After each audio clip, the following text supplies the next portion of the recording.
नमस्कार, मैं हूं कर्मवीर। आप सभी का स्वागत है लाइव झारखंड ब्रेकिंग के खबरें सुपरफास्ट में। खबरें सुपरफास्ट के प्रायोजक है Punjab national bank, Lakshmi Vilas bank, gold loan, ब्लूमडेल, Budhiya बागान, ISM Pundag, NITS school of hotel management और जीरो वरीज प्राइवेट लिमिटेड। प्रधानमंत्री नरेंद्र मोदी ने कहा, प्रेसिडेंट ट्रंप का इस दशक की शुरुआत में भारत आना बहुत बड़ा अवसर। प्रधानमंत्री का बयान, आज भारत की सेनाएं जिस देश के साथ सबसे ज्यादा युद्ध अभ्यास कर रही हैं वह अमेरिका है।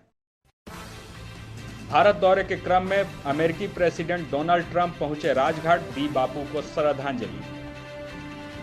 भारत और अमेरिका के बीच नई दिल्ली के हैदराबाद हाउस में पीएम मोदी और प्रेसिडेंट ट्रंप के बीच होगी वार्ता। 29 फरवरी से 1 मार्च तक रजरप्पा महोत्सव का उद्घाटन करेंगे सीएम हेमंत सोरेन। कहा, कला, संस्कृति और अध्यात्म का होगा अद्भुत संगम। सीएम के आदेश पर पलामू जिला शिक्षा पदाधिकारी की तरफ से मैट्रिक और इंटर के 5 शिक्षकों को हटाया गया। प्रशासनिक कार्यवाही शुरू।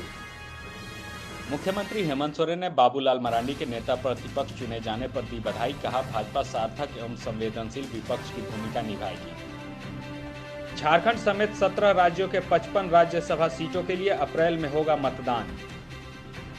दिल्ली में CAA को लेकर भड़की हिंसा में राजस्थान के सीकर जिले के रहने वाले हेड कांस्टेबल रतन लाल की हुई मौत।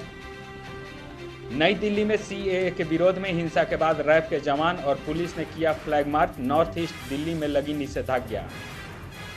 राज्य के पेयजल और स्वच्छता मंत्री मिथिलेश ठाकुर कर रहे हैं रांची के रुक्का डैम का निरीक्षण। कल किया था धुरवा डैम का निरीक्षण। ट्राइफेड के चेयरमैन रमेश चंद्र मीणा ने सीएम हेमंत सोरेन से की मुलाकात। मौसम विभाग का पूर्वानुमान, राजधानी रांची समेत कई जिलों में हो सकती है बारिश। सुबह भी हुई आज बूंदाबांदी।